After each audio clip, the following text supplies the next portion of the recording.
Bonjour à toutes et à tous et bienvenue à notre réunion des midis. Nous sommes aujourd'hui le 12 avril, mardi. Pour commencer nos annonces d'aujourd'hui, j'aimerais inviter Balázs à me rejoindre sur le podium pour une annonce sur notre soutien aux personnes qui fuient l'invasion de l'Ukraine et qui arrivent en Moldavie. Nous vous avons informé amplement sur notre soutien aux personnes qui fuient l'invasion de l'Ukraine et qui arrivent dans l'Union européenne. Vous savez, nous avons créé un site web qui regroupe toutes ces informations dans tous les aspects, sur les aspects juridiques, sur les aspects pratiques.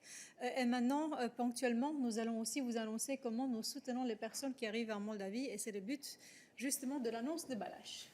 Indeed, so the EU is rolling out this week an additional humanitarian operation through what we call the European Humanitarian Response Capacity. This comes, of course, on top of the formally provided EU aid to Moldova in the humanitarian field. Through this operation, we will enhance the EU's emergency response and support humanitarian partners already active in the field.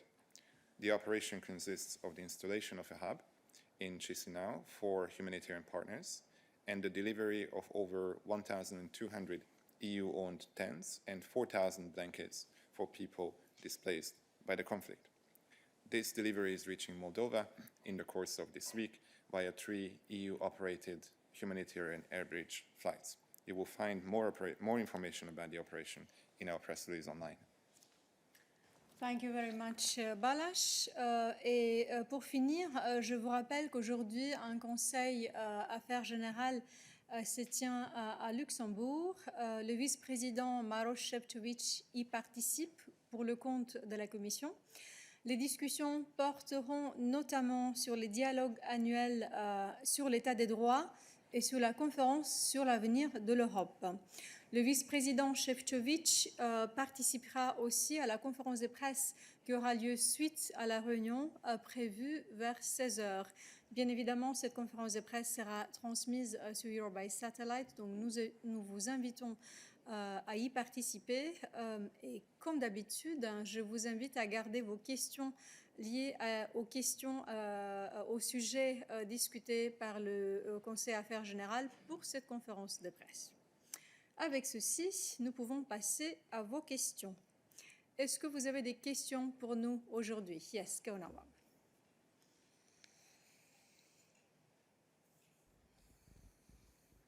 Yes, thank you, Dana. I have a question actually on energy. And it is that yesterday there was a dialogue between OPEC and the EU so in Vienna. So I would like to ask you if you can give us some details about what was the result, and did OPEC agree to increase its oil export to EU? Thank you. Thank you very much. I will invite Adalbert to join me to provide an answer to this question. He is replacing Tim today.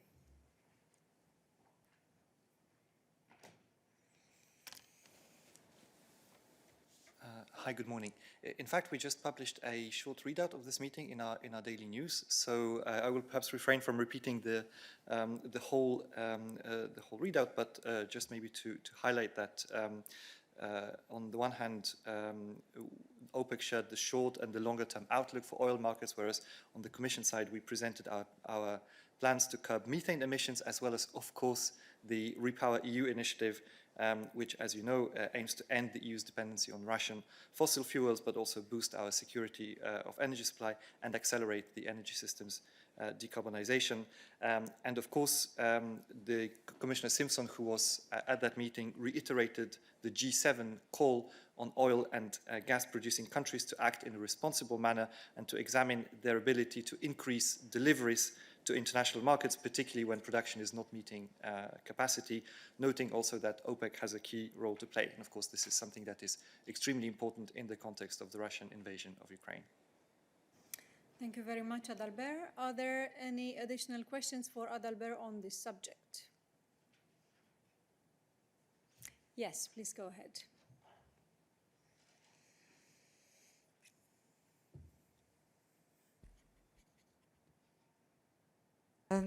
Yes, thank you. This is Federica Desire from Carbon Pulse, and my question concerns methane that you also mentioned. So we have seen that the atmospheric concentration of methane has risen to the highest for the first time in 40 years. I'm reading it now. And so I was wondering if the EU Commission will also, and the member states will look into methane when they will develop new deals for diversifying their gas supply with other countries. For instance, Algeria, we have seen the deal yesterday by Italy. So yeah, if you could comment on this, thanks. Thank you. Adalbert? Thank you very much. Of course, methane emissions is something that is extremely important. It's a very potent greenhouse gas, so we follow this issue very closely in many different ways. Now, whether I can make a specific comment on how methane emissions relate to our work on diversification of gas supplies is something that I would have to check with our experts whether there is any specific comment to make in that context. So we will come back to you. Thank you very much. Are there any additional questions for Adalbert on this topic? I do not see any. Since he's around, do you have any other questions for him on the subjects that he normally covers? That is not the case either. Thank you, Adalbert. And now I can open the floor for any other questions in case you have today. And I see that LUKASZ has a question. LUKASZ, go ahead.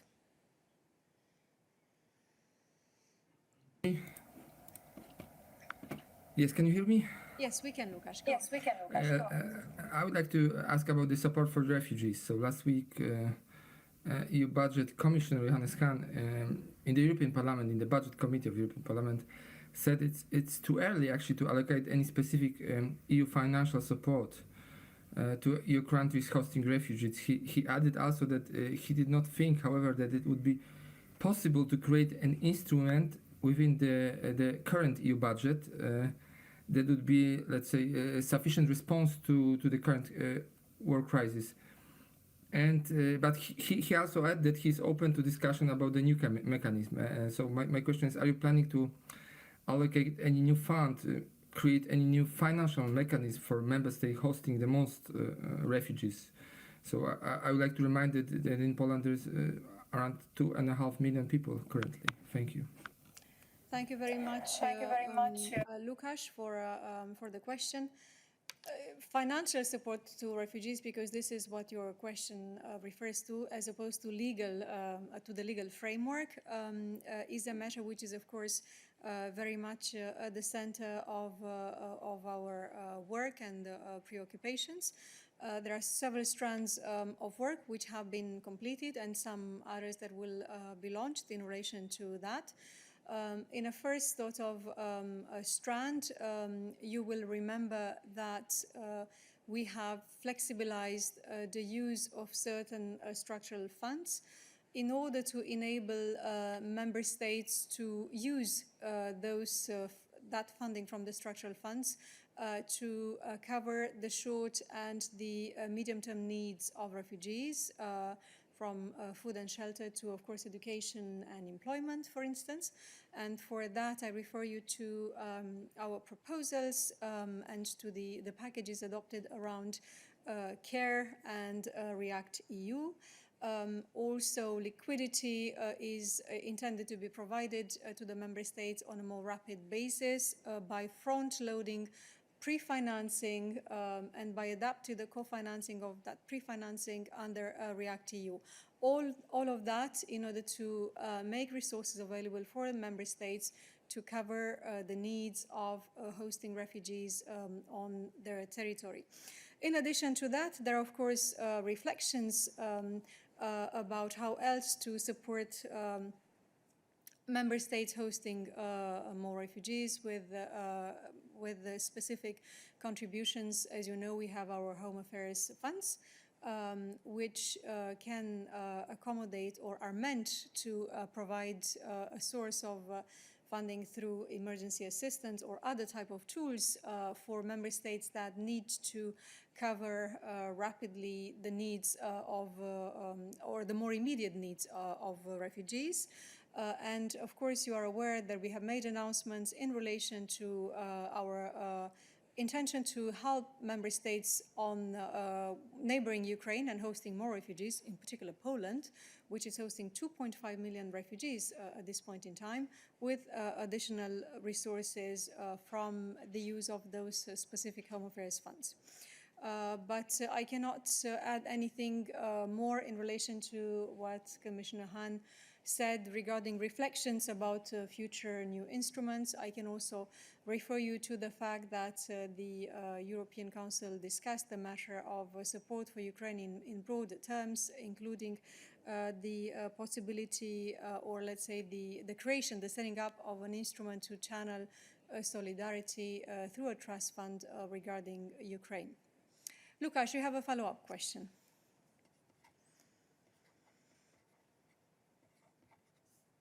Go ahead.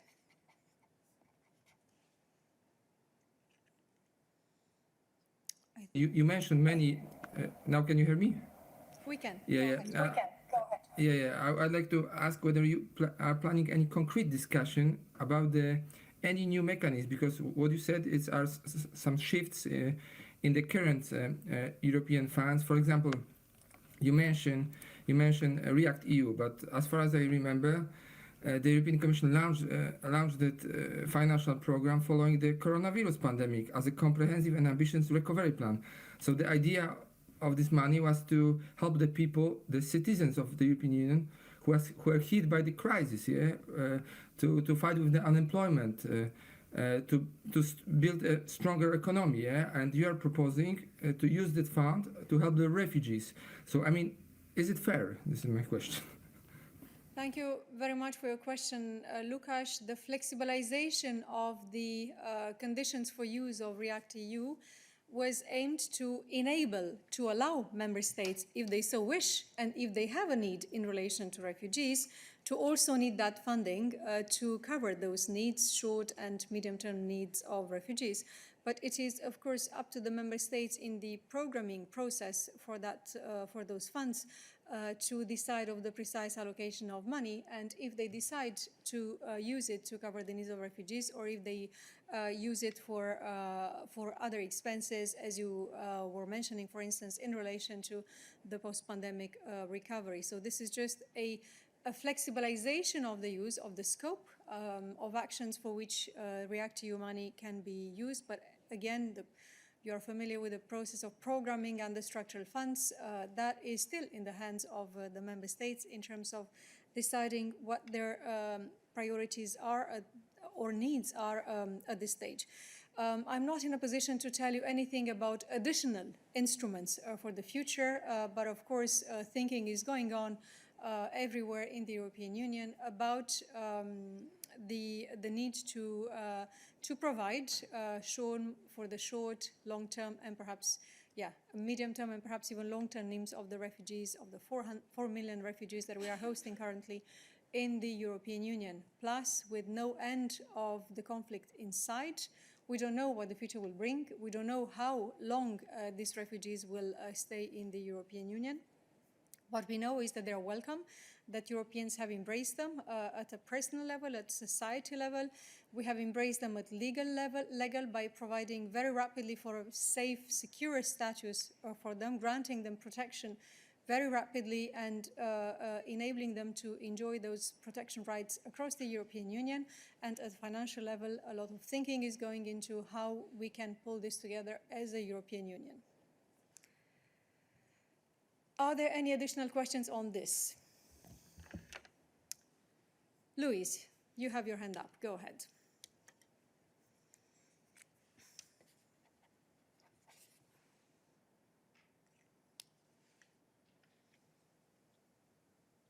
Dana, c'est pas sur ça, c'est pour une question sur l'énergie. Donc, attends un instant, je vérifie seulement s'il y a d'autres questions à ce sujet. Je vois que Nabil a la main levée. Est-ce que c'est au sujet des réfugiés?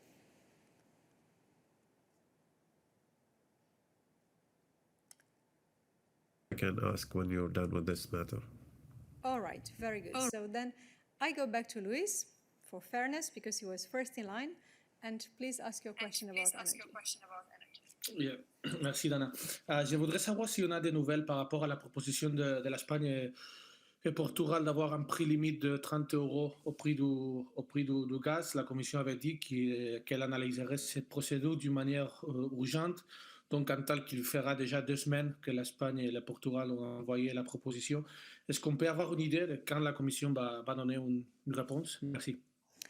Merci beaucoup, Louise. Alors, Adalbert me confirme que nous n'avons pas encore une réponse à ceci et nous ne sommes pas encore en mesure de te donner une date à laquelle nous allons répondre. Mais je réaffirme effectivement que nous traitons cette question en urgence et toutes les équipes y travaillent, étudient la question. Et nous allons pouvoir revenir, ou j'espère que nous allons pouvoir revenir vers vous avec une réponse, enfin vers les gouvernements d'abord et aussi vers vous, avec une réponse quant au résultat de notre analyse, mais pas de date à annoncer aujourd'hui. Voilà, merci beaucoup. Maintenant, je vois je vois la main de KASIA levée. Je me demande si c'est à cette question concernant l'énergie, les propositions du gouvernement espagnol. KASIA, est-ce que c'est à ce sujet? J'ai de LUKASZ. Je peux poser la question? On revient à la question de LUKASZ en follow-up. OK, on peut la poser et Oui. ensuite je reviens vers Nabil.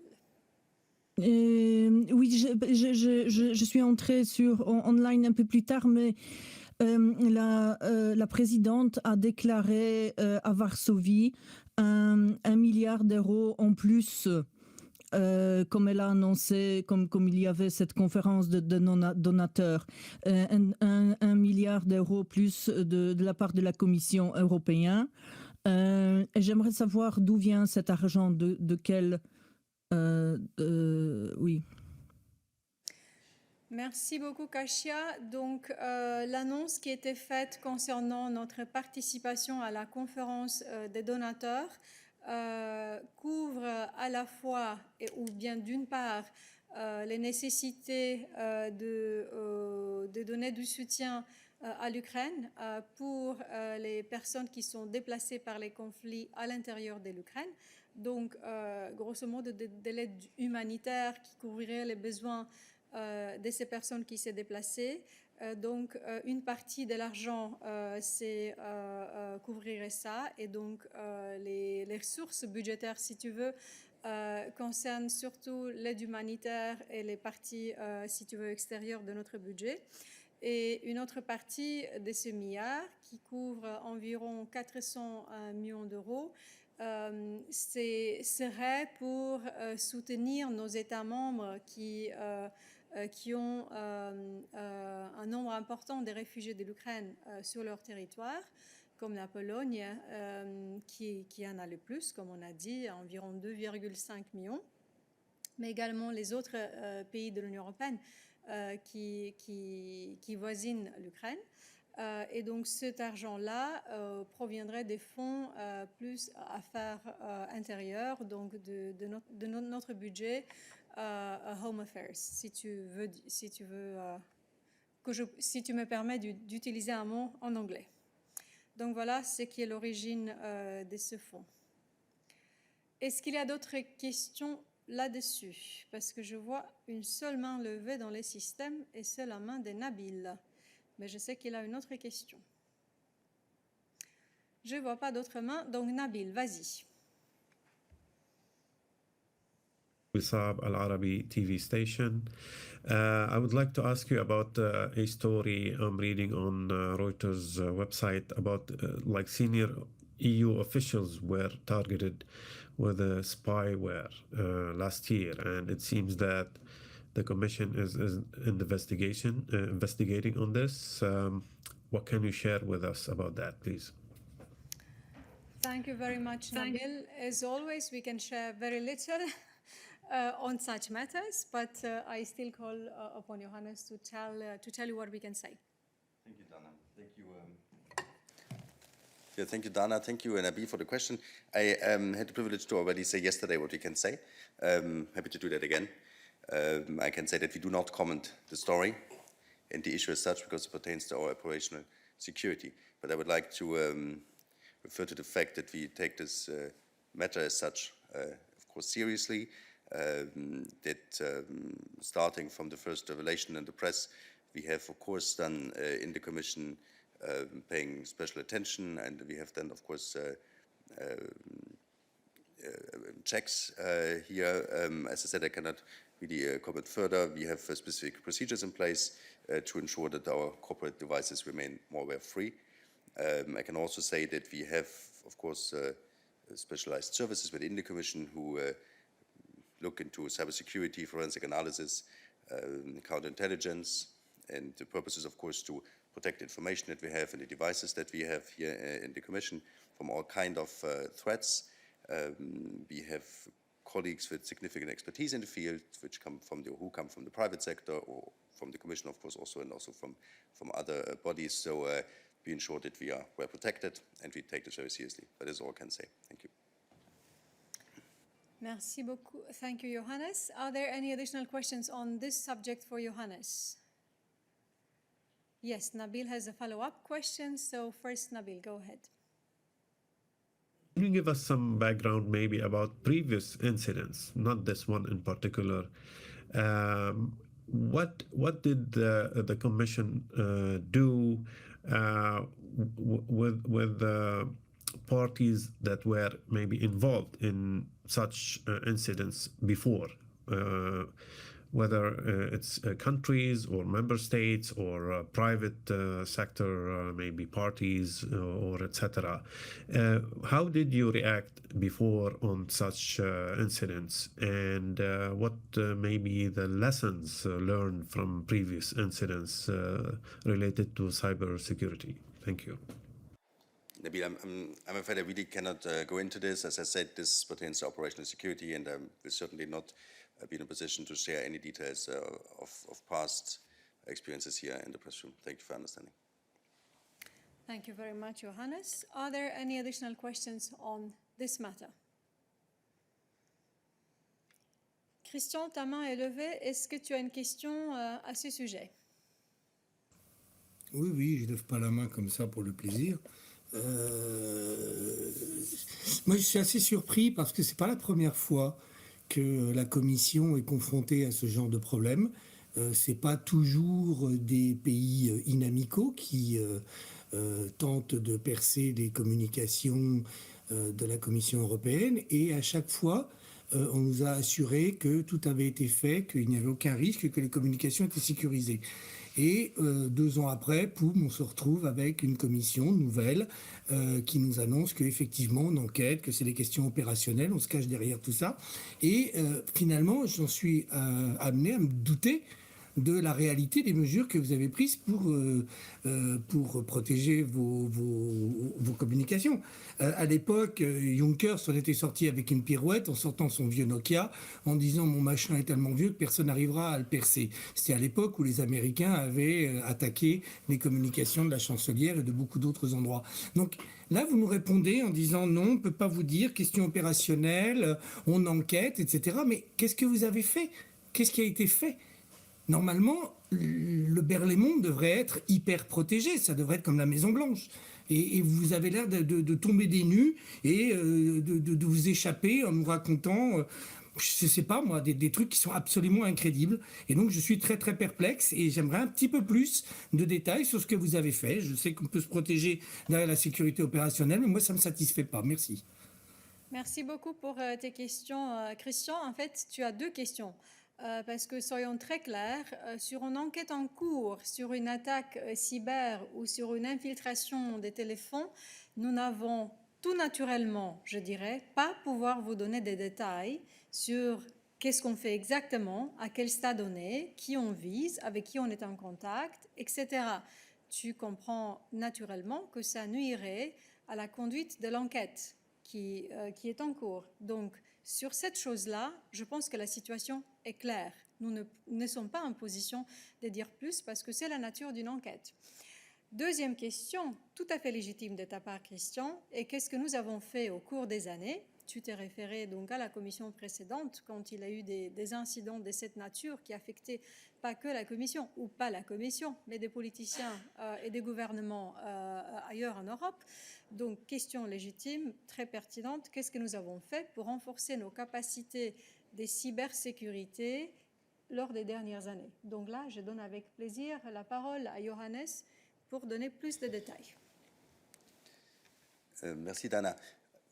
Je pense qu'on renforce en permanence nos capacités de nous protéger contre les attaques cyber ou d'autres. Ici, encore une fois, je ne peux pas commenter, je ne peux pas confirmer le rapport, je ne peux pas commenter parce que c'est en cours, mais aussi parce que il y a, si tu veux, ce serait une révélation des mesures qui nous protègent. Donc, je ne peux pas justement les partager. Je peux juste dire, j'ai fait référence jusqu'auparavant, qu'on a des services spécialisés qui sont bien sûr à l'auteur de la menace. Ici, les cas spécifiques qui est dans l'article, je t'invite à regarder peut-être. Là, si on parle de cette spyware, je ne sais pas comment dire ça en français, c'est quand même quelque chose qui n'est pas seulement ciblé la Commission. Donc, c'est un produit très sophistiqué. Mais encore une fois, je ne peux pas confirmer que le rapport, tu vois. Mais voilà, donc on a des services qui sont très spécialisés, qui font de contre-intelligence, on a des experts qui sont pas seulement, viennent pas seulement de la Commission, mais on a des expertises qui vient aussi du secteur privé, on a aussi en échange, si tu veux, en permanence en fait, avec d'autres institutions et services européennes, mais aussi des États membres. Donc, si tu veux, donc, mais encore une fois, les détails là-dessus ne sont pas forcément pour la salle de presse. Merci. Merci beaucoup, Johannes. Christian, tu as une question de suivi. Vas-y. Oui, toute simple, rassurez-moi, dites-moi que les téléphones de la présidente qui les utilise à longueur de journée sont cryptés et bien protégés, parce que je vois beaucoup de photos de Mme von der Leyen avec ses téléphones, appelant à peu près le monde entier, et donc je voudrais être rassuré en sachant qu'elle n'est pas visée, ou elle ne peut pas être visée, ou que tout est fait en sorte que son téléphone ne puisse pas être visé. Parce que dans l'enquête qui a été dévoilée, c'est quand même le commissaire Reinders, et c'est pas n'importe quel commissaire, c'est pas n'importe qui. Je veux dire, normalement, un commissaire comme M. Reinders devrait avoir un téléphone hyper crypté et qui n'est pas du tout attaquable. Donc, je suis un peu perplexe. Rassurez-nous. Merci. Merci beaucoup, Christian. Permets-moi d'essayer de te rassurer en te disant que nous prenons nos précautions en ce qui concerne le téléphone de la présidente et les téléphones d'autres deux membres du collège. Cela étant dit, je ne vais pas te dire maintenant quel type de précautions explicitement, technologiquement nous prenons, parce que ce serait contre-productif pour les précautions que nous prenons pour justement protéger ces téléphones-ci des possibles intentions d'infiltration, etc., etc. Mais pour te rassurer, c'est quelque chose qui est très important pour nous et nous prenons clairement nos précautions par rapport à ce qui pourrait se passer. Merci beaucoup. Je vois une seule main levée, c'est David. Je ne sais pas si c'est pour Johannes, mais je n'en vois pas d'autres, donc voilà, c'est à toi. Go ahead. Hi, is this working? Yeah. So I listened to what you said, Dana, yesterday about Catalina asked a question about the sanctions and the statement from von der Leyen on Friday that paying in rubles for energy resources is effectively breaching sanctions. I listened several times to your statement. I've looked in the various regulations on sanctions. I can't find any mention of that. There doesn't seem to be a breach of EU sanctions if you pay for energy resources in rubles. Obviously, this is against the spirit of the sanctions, but it's not the law of the sanctions. So I was just wondering, can you point to, I've maybe missed something, but can you point to a sanction? Is it the 15th of March? Is it the 8th of April or the 25th of February? But a sanction that the EU has issued, and perhaps to the article where it says you cannot pay for energy resources in rubles. Thanks. Thank you very much for allowing me to go back to that issue and perhaps be clearer than I was yesterday, if this is the meaning of that discussion that you understood. What I said yesterday is that our major preoccupation at this stage is about the effectiveness of the sanctions that we have introduced so far, and making sure that they have the full impact which was intended. And that therefore it was important to look at that very carefully. On the possibility of paying in rubles or not, I refer to our very clear position, which was presented to you recently, I think last week and even 2 weeks ago, when the discussion started, coordinated with our partners in various other fora beyond the EU, which clearly says that, you know, the contracts that we have with the Russian authorities or with the Russian companies with regards to the delivery of energy need to be paid in the currency which is stipulated in those contracts, and that is the contractual obligation that parts to the contract have undertaken. My statement yesterday referred specifically to the necessity to make sure that the sanctions that we have introduced basically bring their full effect and their full intended impact on the Russian economy and on the Russian authorities. I'm glad that I had the possibility to clarify that. David, you have a follow-up question, I think. It's obviously not clear. I mean, it's not clear to the Hungarians, the Hungarian foreign minister. It's not clear. It seems as if von der Leyen was referring to a breach of contract, and 95% of the contracts for energy supply with Russia seem to be referring to payment in euros or dollars. But this is not within a EU regulation. There's no sanctioning of this. And that was the question, the clear question. Is it possible, legally possible, to pay for energy resources from Russia in rubles? And that seems to be the case. Thank you very much. So again, allow me not to make now an analysis in depth of every contract which was signed perhaps at national level. We have a very clear position of principle, which we have stated here regarding the payment of our contracts in the currency that we refer to in euro. We have made that position very clear. And the important part for us is that we have unity in the EU about the fact that we have 5 packages of sanctions in place, and that we agree to give the full impact and the full effectiveness of those sanctions so as to achieve the aim that they were intended for, meaning to reduce the capacity of Russia to finance this war and to convince the Russian regime to stop the invasion of Ukraine. Thank you. Are there any additional questions on this? Trying to find my system. I need to refresh. Yes, I think that Katalin has a question. Go ahead, Katalin. Yes, thank you, Dana. This is a follow-up to David's question.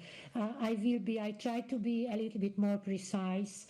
When you refer in this case to have a full impact of the sanctions, do you refer to the sanctions against the Russian Central Bank? Thank you. Thank you, Katalin. I refer to all 5 packages of sanctions that we have in place. As you know, introducing sanctions is one matter, and we have introduced sweeping sanctions, bold, wide-ranging, and very rapidly.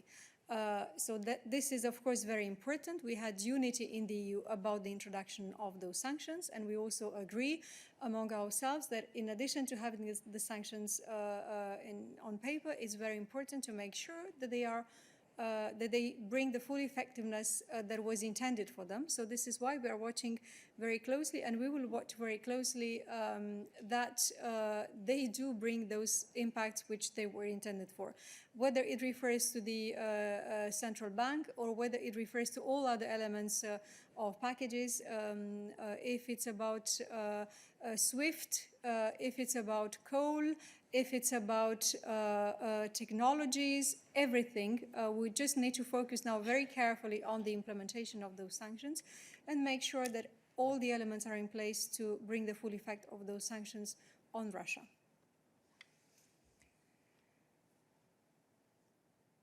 Thank you. Are there any additional questions for us today? Yes, Rosie. Hi there, can you hear me? Yes, we can. Go ahead. Thank you, Rosie BIRCHARD, for Feature Story News. There have been reports on potential use of chemical weapons in Ukraine. Is there something the EU is looking into? And if those reports were to be confirmed, what kind of reaction could we expect? Thank you very much. Thank you very much, Rosie. I will call Nabila to provide an answer to this question.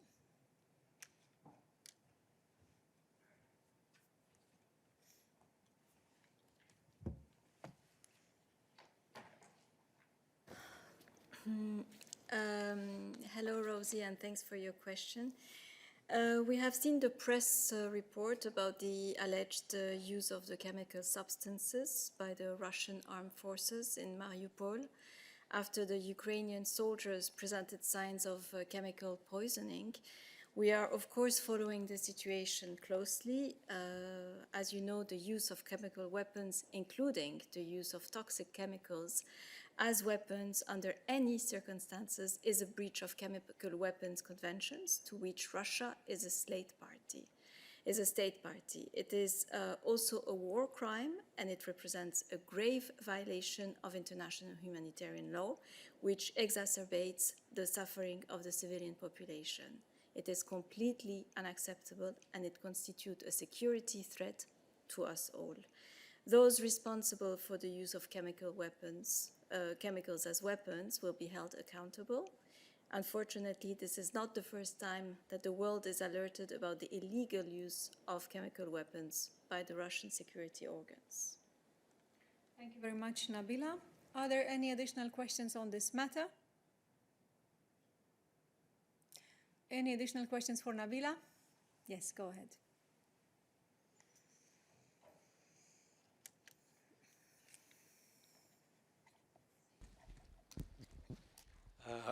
Khalid Hamid Farooqi from Geo Television, Pakistan. As you know, Pakistan has new government yesterday, new Prime Minister, and the former Prime Minister has lost vote of confidence, but he attributed conspiracy to the West and America, that they are basically responsible for his removal. What is your response to that? Thank you. Thanks. Khalid, I think you've been in this press room for long enough to know that we will not comment on comments.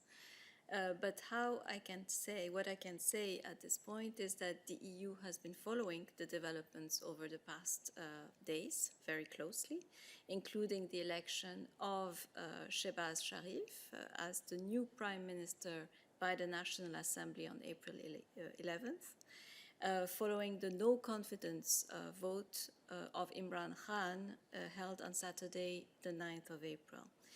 We expect that the transition of power will be performed peacefully and in accordance with the constitutional order. And of course, the EU will remain engaged with Pakistan as a stable and reliable partner and looks forward to work with the new Prime Minister along the lines of the jointly agreed strategic engagement plan. Thank you, Nabila. Are there any additional questions for Nabila today? Yes, WEIHUA, go ahead.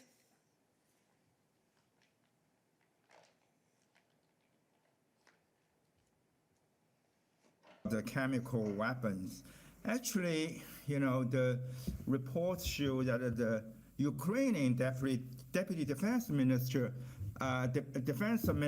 played down this chemical weapon use report, said it's unlikely. I mean, said, but you know, there was also a report recently, I think yesterday, about you know, the previous allegation that Russia may use chemical or even nuclear weapons, or China has supplied Russia with military equipment, are all U.S. Washington's information campaign deliberately. So it's Washington sources. So why, I mean, I don't know. There is so much rush to conclusion before any verification, because this is all speculation. Because if you speculate, we can say Russia or U.S. may use a nuclear bomb to eliminate the whole world. I mean, that's insane, of course. Thank you. Thank you very much for your question, or rather comment, because I don't really see so much of a question there, but I didn't see any rush for conclusions from in what Nabila said. Indeed, thank you. And you might have missed the beginning of what I said, which is that we have seen the reports about the alleged use of chemical substances and that we are following the situation. We made absolutely no conclusion when it comes to that. I hope that clarifies. Yes, please go ahead, follow up. Addition question that will you congratulate new government of Pakistan, because there is a lot of controversy as well. You have seen my comment, and these are protocol issues, and I will let the protocol deal with that. So, voilà. Rightly so. Thank you very much, Nabila. Are there any additional questions for Nabila today?